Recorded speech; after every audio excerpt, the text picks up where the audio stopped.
अब वक्त हमारे चुनाव स्पेशल शो 2024 का अंक गणित का, और आज हम बात करने वाले हैं, चुनाव के नतीजे आ चुके हैं, सरकार का गठन होने वाला है, लेकिन आज हम बहुत इंपॉर्टेंट इशू पर बात करने वाले हैं जिसका नंबर है 23 लाख।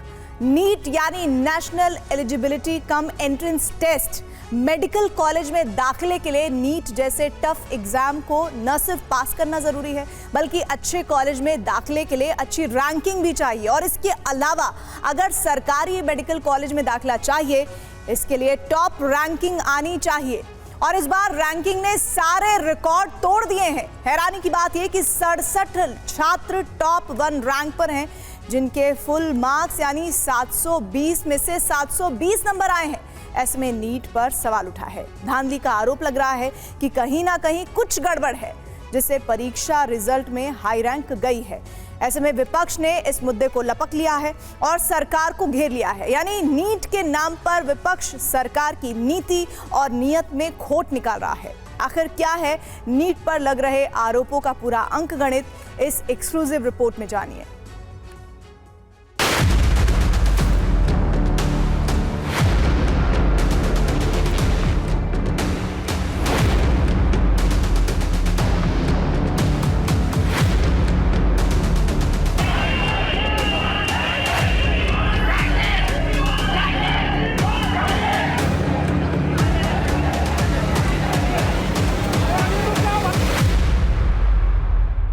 शॉकिंग डेटा आए हैं 4 जून को रिजल्ट आने के बाद।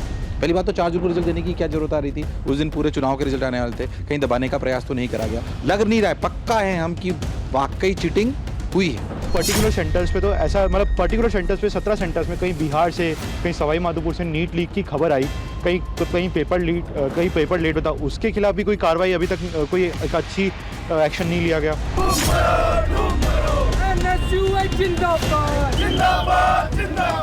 एक ही सेंटर पर, एक ही रो में बैठे हुए 12 लोग टॉप कर गए हैं और 100 में 100।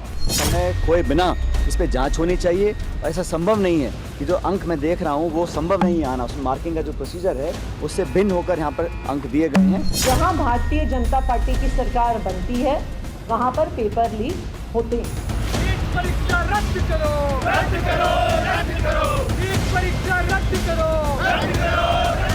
जिन सेंटर पे गड़बड़ हुई है या जहाँ के ये स्कोर है, जहाँ पर एक ही सेंटर से 7-7, 8-8 बच्चे 720 लेके आए हैं, उनकी दोबारा से चेकिंग हो। होने वाली सरकार की तरफ से कोई जिम्मेदार पक्ष सामने आए जो इसकी जिम्मेदारी ले, ताकि कोई भी बच्चा, कोई भी पेरेंट किसी भी तरह की एंग्जाइटी में न रहे।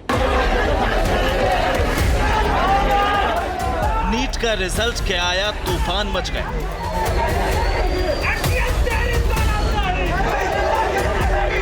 लेकिन ये तूफान चुनाव परिणाम वाले दिन आने की वजह से थोड़ा थम सा गया था। लेकिन अब नीट को लेकर अच्छा खासा बखेड़ा खड़ा हो गया है। नीट यानी national eligibility cum entrance test पारदर्शिता स्तर पर फेल होता दिख रहा है। छात्रों ने नेशनल टेस्टिंग एजेंसी यानी एनटीए पर सवाल उठा दिए। पेपर लीक के बाद फिर से नीट को कटघरे में खड़ा किया जाने लगा। देश भर में कई जगह प्रदर्शन होने लगे। नीट परीक्षा रद्द करो, रद्द करो। कांग्रेस ने इसे सियासी मुद्दा बनाकर सरकार को घेर लिया। एक ही सेंटर पर, एक ही रो में बैठे हुए 12 लोग टॉप कर गए हैं और 100 में 100। हम किसी की योग्यता पे सवाल नहीं उठा रहे हैं, लेकिन जो एनटीए है उसकी योग्यता पे जरूर सवाल उठा रहे हैं, सरकार की मंशा पे सवाल उठा रहे हैं और सीधा सीधा ये मांग कर रहे हैं कि आप देश के बच्चों के भविष्य से खेलना बंद कीजिए, युवाओं के भविष्य से खेलना बंद कीजिए। धांधली को रोकने के लिए, पेपर लीक को रोकने के लिए कड़ा कानून बनाइए। और सुप्रीम कोर्ट ने, हमारे अध्यक्ष जी ने डिमांड किया है, सुप्रीम कोर्ट की निगरानी में इसकी जांच कराइए और जांच में ये गड़बड़ी, ये आरोप सही पाए जाते हैं तो आप एग्जाम को रिकंडक्ट कराइए। यानी नीट को लेकर प्रशासन की नीयत और नीति में खोट नजर आ रहा है। नीट पर क्यों सवाल उठ रहे हैं? कांग्रेस ने उसे क्यों मेडिकल स्कैम करार दिया है? क्यों नीट की परीक्षा देने वाले स्टूडेंट इसे भविष्य से खिलवाड़ बता रहे हैं, उसके बारे में बताएं। पहले ये समझ लीजिए कि नीट को लेकर क्या बवाल मचा हुआ है। परीक्षा देने वाले छात्र नीट के खिलाफ विरोध प्रदर्शन कर रहे हैं। नीट के नतीजों पर जांच की मांग उठ रही है। धांधली और भ्रष्टाचार जैसे आरोप लगाए जा रहे हैं। अच्छी रैंक पर भी सरकारी कॉलेज में दाखिला मिलना मुश्किल हो रहा है। इस सब के लिए जिम्मेदार नीट का इस बार का परिणाम है, जिसमें कट ऑफ लिस्ट काफी ऊपर पहुंच गई है। 650 नंबर लाने वाले होनहार स्टूडेंट को भी सरकारी कॉलेज में एडमिशन मिलना मुश्किल हो गया है। नीट का पेपर 720 अंकों का होता है। इस बार 650 से ज्यादा नंबर हासिल करने वालों की कट ऑफ 30,000 के पास चली गई है, जबकि पिछले साल 620 अंकों तक कट ऑफ 18,000 तक पहुंची थी। नंबरों को लेकर लगातार सवाल उठ रहा है। पेपर में इतने नंबर कैसे आ गए? कैसे कट ऑफ लिस्ट बढ़ गई? क्या इसके पीछे पेपर लीक जैसा कोई स्कैम है या फिर मार्किंग में हेराफेरी की गई? इसको लेकर कांग्रेस सरकार पर हमलावर है, जबकि अखिल भारतीय विद्यार्थी परिषद ने भी सवाल उठाए हैं। छात्रों के बीच में जिस प्रकार से असंतोष और चिंता प्रकट हुई है, निश्चित तौर पे नीट एग्जामिनेशन के दौरान पेपर लीक की घटना को कहीं न कहीं बल मिलता हुआ दिखाई दे रहा है। परीक्षा के परिणाम के बाद एनटीए के ऊपर प्रश्न उठना स्वाभाविक है, लाजमी है। इसलिए भारत सरकार छात्रों के मन में जो उठ रहे प्रश्न है उनके समाधान के लिए भारत की सरकार को और एनटीए की भूमिका को लेकर के एक जांच के बाद कार्रवाई करने की दिशा में प्रयास करना होगा। उधर कई सालों से मेडिकल कोचिंग कराने वाले संस्थानों ने इस बार नीट परिणामों पर सवाल उठाया है और इसे एक बड़ा स्कैम करार दिया है। ये 62, 63, 64, 65, 66, 67, 68, ये 60 यहाँ तक 69 तक आप देखिए, इन सब की सीक्वेंस देखिए आप। 230701, 230701, 23701, 2370। इसका मतलब एक ही सेंटर एक ही शहर के हैं। एक ही शहर के एक ही सेंटर के इतने सारे बच्चे कैसे आ सकते हैं? ये तो पॉसिबल ही नहीं है। एक और बात मैं आपको खास बात बताता हूँ। एनटीए कहता है कि 720 में से 720 जिनके नंबर आए, यानी जिनके सेम नंबर हैं, उनमें आपके और मेरे अगर नंबर सेम हैं तो किसको ऊपर रखा जाए, इसका निर्णय एनटीए ने ऐसे ले रखा है कि अगर आपने फॉर्म जल्दी भरा था तो आपको रैंक ऊपर की दी जाएगी, और मैंने अगर बाद में भरा था तो रैंक मुझे बाद की दी जाएगी। अब समझिए नीट को लेकर किस तरह के सवाल उठाए जा रहे हैं। रिजल्ट को लेकर क्या आरोप लगाए जा रहे हैं। हर एक आरोप पर एनटीए की तरफ से जवाब भी दिया गया है। हालांकि एनटीए पर 4 तरह के सवाल उठे हैं। पहला सवाल, cut off list high scoring कैसे हो गई? जवाब, कट ऑफ कैंडिडेट्स की ओवरऑल परफॉर्मेंस पर निर्भर करती है। दूसरा सवाल, 67 छात्रों के फुल मार्क्स यानी 720 में से 720 कैसे आ गए? जवाब, समय बर्बादी की वजह से ग्रेस मार्क्स दिए गए जिससे टॉपर्स बढ़ गए। तीसरा सवाल, 6 नीट टॉपर एक ही एग्जाम सेंटर से कैसे निकले? जवाब, ये सिर्फ संयोग है, टॉपर्स पूरे देश से आए हैं। चौथा सवाल, हाई मार्किंग का पेपर लीक से कोई कनेक्शन है? जवाब, ये सिर्फ अफवाह है, टेस्ट प्रक्रिया पूरी तरह पारदर्शी है। नीट की तरफ से आरोपों पर सफाई दे दी गई है, फिर भी सोशल मीडिया पर दोबारा नीट परीक्षा कराने की मांग उठ रही है। लोग रिजल्ट को शेयर कर रहे हैं। यही वो पीडीएफ है जिसमें नीट टॉप करने वाले 6 स्टूडेंट एक ही एग्जाम सेंटर से हैं। इसमें एक जैसे रोल नंबर सीरीज के 8 स्टूडेंट हैं। 8 में से 6 छात्रों को पहली रैंक मिली, जबकि 2 की रैंक अलग थी। 6 छात्रों के नंबर 720 में से 720 हैं, जबकि बाकी 2 के 719 और 718 हैं। अब इस पर भी सवाल उठा है, क्योंकि परीक्षा में 4 नंबर का एक सवाल होता है। इसमें 716, 720 सीरीज में नंबर आ सकते हैं, फिर 718 और 719 नंबर कैसे आए? 2 साल से तैयारी कर रही थी, 2 साल की पूरी मेहनत थी मैं बच्ची की, लेकिन उसका आज वहीं पर खड़ी है जहाँ से वो शुरू करा था। उसके पास सब कुछ होते हुए भी कुछ भी नहीं है, दोनों हाथ खाली हैं। रिक्वेस्ट है कि जहाँ भी सेंटर पे गड़बड़ हुई है, और सबको पता है कि 17-18 सेंटर है जहाँ पर इस तरीके से धांधलियाँ हुई है, उनका रिवोल्यूशन किया जाए। और जो हरियाणा का एक सेंटर है जिसमें 7 बच्चे एक ही रूम के, जो 720 नंबर आए हैं, कैसे पॉसिबल हो सकता है? आपकी शिकायतों की सुनवाई अगर नहीं होती है तो क्या कोर्ट में जाएंगे आप? कोर्ट में जाएंगे हम। नीट के इतिहास में पेपर लीक को मिलाकर ये दूसरी ऐसी घटना है जिससे अच्छा खासा बवाल मच गया है।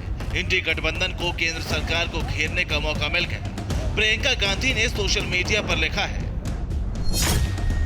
सरकार लाखों छात्रों की आवाज को अनसुना क्यों कर रही है? छात्र छात्राओं को नीट की परीक्षा के परिणाम में धांधली से जुड़े सवालों के जवाब चाहिए। ऐसी क्या जल्दबाजी थी कि रिजल्ट इतनी जल्दी निकालना पड़ा? तो कहीं ना कहीं जो आंकड़े भी हैं वो भी शक के घेरे में हैं। पूरी कांग्रेस पार्टी और एनएसयूआई ये मुझे डिमांड भी करती है कि कहीं ना कहीं कुछ तो इसमें धांधली है, तो इसकी जांच हो। कांग्रेस के अलावा दिल्ली की केजरीवाल सरकार ने भी मोर्चा खोल दिया है, जबकि दिल्ली के सरकारी स्कूलों ने नीट में शानदार प्रदर्शन किया है। इस साल दिल्ली के 1414 बच्चों ने क्वालिफाई किया है, जबकि 2020 में ये संख्या 569 थी। जहां भारतीय जनता पार्टी की सरकार बनती है वहां पर पेपर लीक होते हैं। बिहार से जहां पर नीट का एग्जाम होने से पहले ही पेपर लीक की खबर आ गई, लेकिन अभी तक कोई एक्शन नहीं हुआ। दूसरा, हरियाणा से जहां पर एक ही कोचिंग सेंटर से इतने बच्चों के एक जैसे नंबर 1 नंबर आए, लेकिन अभी भी कोई एक्शन नहीं हुआ। तो यही भारतीय जनता पार्टी का मॉडल ऑफ गवर्नेंस है। सवाल इसे लेकर भी उठ रहा है कि 14 जून की बजाय रिजल्ट 4 जून को क्यों घोषित कर दिया गया? रद्द करो, रद्द करो। इसके अलावा ग्रेस मार्क्स की थ्योरी कहां से आई जिससे टॉपर्स की संख्या बढ़ गई? एनटीए यानी नेशनल टेस्टिंग एजेंसी ने कहा है कि नीट कट ऑफ स्कोर छात्रों की परफॉर्मेंस के आधार पर तय किया जाता है, इसलिए इसमें किसी तरह की कोई धांधली नहीं हो सकती, क्योंकि सवालों के जवाब छात्र खुद ओएमआर शीट में भरते हैं। कट ऑफ लिस्ट का बढ़ना नीट टेस्ट की कॉम्पिटिटिव नेचर और इस साल आए छात्रों की परफॉर्मेंस स्टैंडर्ड को दिखाता है। फुल मार्क्स 720 में से आए नंबर हर साल अलग होते हैं, वो कम ज्यादा भी हो सकते हैं। नीट पर उठ रहे सवालों को लेकर नेशनल टेस्टिंग एजेंसी ने जवाब दे दिया हो, लेकिन मामला ठंडा नहीं हुआ है, बल्कि इसमें सियासी तड़का लगने से ये और बढ़ गया है।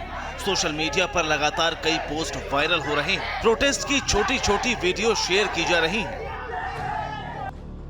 विपक्ष इसे बड़ा मुद्दा बनाकर सरकार को घेरने की बड़ी तैयारी कर चुका है। खासतौर से उन राज्यों में ज्यादा बवाल है जहां बीजेपी की सरकार है, इसीलिए इंडिया अलायंस इस मुद्दे को खूब हवा दे रहा है। राजस्थान के कोटा में हर साल हजारों छात्र मेडिकल कंपटीशन की तैयारी के लिए कोचिंग करते हैं, इसीलिए कोटा के कोचिंग इंस्टीट्यूट में ये मुद्दा तेजी से फैल रहा है। कई मामले भी इसी से जोड़े जा रहे हैं। कोटा में एक छात्रा ने नीट का रिजल्ट आने के बाद 9वीं मंजिल से छलांग लगाकर खुदकुशी कर ली। बताया जा रहा है वो रिजल्ट को लेकर तनाव में थी। हालांकि कोटा में भी एक छात्र ऐसा है जिसने नीट परीक्षा में पहली रैंक हासिल की है। दिव्यांश का कहना है कि परीक्षा में तनाव तो रहता है, लेकिन उसने तबीयत खराब होने के बाद भी हार नहीं मानी। परिवार का सपोर्ट रहा, अच्छे नंबर आने की उम्मीद थी, लेकिन ऑल इंडिया रैंक नंबर 1 आने पर बेहद खुशी है। दिव्यांश की तरह ही उदयपुर की ईशा कोठारी भी उन 67 छात्रों में शामिल है जिनके 720 में से 720 नंबर आए हैं। इसके पीछे वो रोजाना 8 घंटे पढ़ाई को सक्सेस मंत्र बताती हैं। मैं इसका श्रेय अपने टीचर्स, अपने पेरेंट्स को भी देना चाहती हूँ। उनका भी इसमें बहुत बड़ा योगदान रहा है। मुझे बहुत अच्छा लग रहा है। नीट के रिजल्ट को लेकर कहीं खुशी है तो कहीं गम, क्योंकि हर किसी का रैंक में नंबर नहीं आ सकता। लेकिन नीट को लेकर काफी दबाव रहता है, छात्र पर भी और उसके परिजनों पर भी। कई दफा बच्चे डिप्रेशन का शिकार हो जाते हैं। कोटा में 1.5 महीने पहले हरियाणा के रहने वाले सुमित ने आत्महत्या कर ली थी, जिसको लेकर परिजन जांच की मांग कर रहे हैं, जबकि प्रशासन उनकी गुहार नहीं सुन रहा है। बच्चों ने सुसाइड वो बच्चे कर क्यों रही हैं? उनको मेंटली हरासमेंट दी क्यों जा रही है? इतना प्रेशर उनके ऊपर डाला क्यों जा रहा है? ये मामला कब तक कोटा में चलेगा? यहाँ का जो प्रशासन है वो जाग क्यों नहीं रहा? क्या बच्चों का हत्यारा ये प्रशासन कोटा का बना हुआ है? पूरे देश के बच्चे यहाँ पर आते हैं और सुसाइड कर लेते हैं, और पुलिस प्रशासन सिर्फ सुसाइड का केस बना के और उस फाइल को बंद कर देता है। इस साल 23 लाख छात्रों ने नीट अंडर ग्रेजुएट परीक्षा दी थी, जिसमें 13 लाख से अधिक छात्र छात्राएं पास हुए, जबकि 2022 में 17.64 लाख उम्मीदवारों ने परीक्षा दी थी, जबकि 9,93,000 छात्र पास हुए थे। साल 2021 में 15.4 लाख छात्रों में से 7,97,000 छात्र पास हुए थे। हर साल परीक्षा देने वाले छात्रों का आंकड़ा बढ़ता जा रहा है, जबकि मेडिकल सीट उतनी ही है। ऐसे में छात्रों पर एग्जाम में अच्छी रैंक से पास करने का दबाव रहता है, और अगर इस बार जैसी कथित गड़बड़ी हो या फिर हाई रैंकिंग लिस्ट हो तो सभी को सरकारी कॉलेज नहीं मिल सकता। जाहिर है ऐसे में दबाव बढ़ता है, बच्चे डिप्रेशन का शिकार भी हो सकते हैं। ऐसी स्थिति में अगर सियासत का साथ मिल जाए तो मामला बढ़ जाता है। समय खोए बिना इस पे जांच होनी चाहिए। ऐसा संभव नहीं है कि जो अंक मैं देख रहा हूँ वो संभव नहीं आना, उसमें मार्किंग का जो प्रोसीजर है उससे भिन्न होकर यहाँ पर अंक दिए गए हैं। तो कहीं ना कहीं इसमें मुझे लगता है गड़बड़ी हो सकती है। इसकी कोई भी एजेंसी हो उसकी पूरी निष्पक्ष जांच हो। मैं हमेशा कहता आया हूँ, नौजवानों के भविष्य से खिलवाड़ करने का अधिकार किसी को नहीं है। कोई दल, कोई नेता, अधिकारी, अफसर कोई भी हो, नौजवानों का एग्जाम्स हो, परीक्षा हो, पेपर लीक हो, इसको हम कभी बर्दाश्त नहीं कर सकते, चाहे कोई सरकार हो, कोई भी हो। उत्तर प्रदेश में लोकसभा चुनाव में कमाल दिखाने वाली समाजवादी पार्टी ने भी इस मामले पर केंद्र सरकार को घेरा। उन्होंने कहा सरकार जिम्मेदारी ले और पेपर लीक जैसे मामले पर जवाब दे, जिससे छात्रों के भविष्य के साथ खिलवाड़ ना हो सके। इतने बड़े इम्तहान में अनियमितता की बात सामने आती है, पेपर लीक की बात सामने आती है, तो ये बेहद ज़रूरी हो जाता है कि सरकार की तरफ से या होने वाली सरकार की तरफ से कोई जिम्मेदार पक्ष सामने आए जो इसकी जिम्मेदारी ले, ताकि कोई भी बच्चा, कोई भी पेरेंट किसी भी तरह की एंग्जाइटी में न रहे। इस तरह की एंग्जाइटी भारत में लोगों के लिए खतरनाक होती है। हमने देखा है कि अनेक छात्रों ने समय समय पर अपनी जान गंवाई है। नीट रिजल्ट का मामला सियासी रंग ले चुका है। सुप्रीम कोर्ट की देखरेख में जांच की मांग उठ रही है। कहा यह भी जा रहा है कि अगर इसमें पेपर लीक या फिर धांधली मिली तो परीक्षा रद्द कर दी जाएगी। ऐसे में 23 लाख बच्चों के भविष्य का सवाल है। हालांकि नीट की तरफ से खुद को पाक साफ करार दे दिया गया है, लेकिन इस बात का जवाब नहीं दिया कि हाई रैंकिंग की वजह से बच्चों को सीट किस आधार पर मिलेगी, क्योंकि इस साल कट ऑफ में सबसे बड़ा इजाफा हुआ है।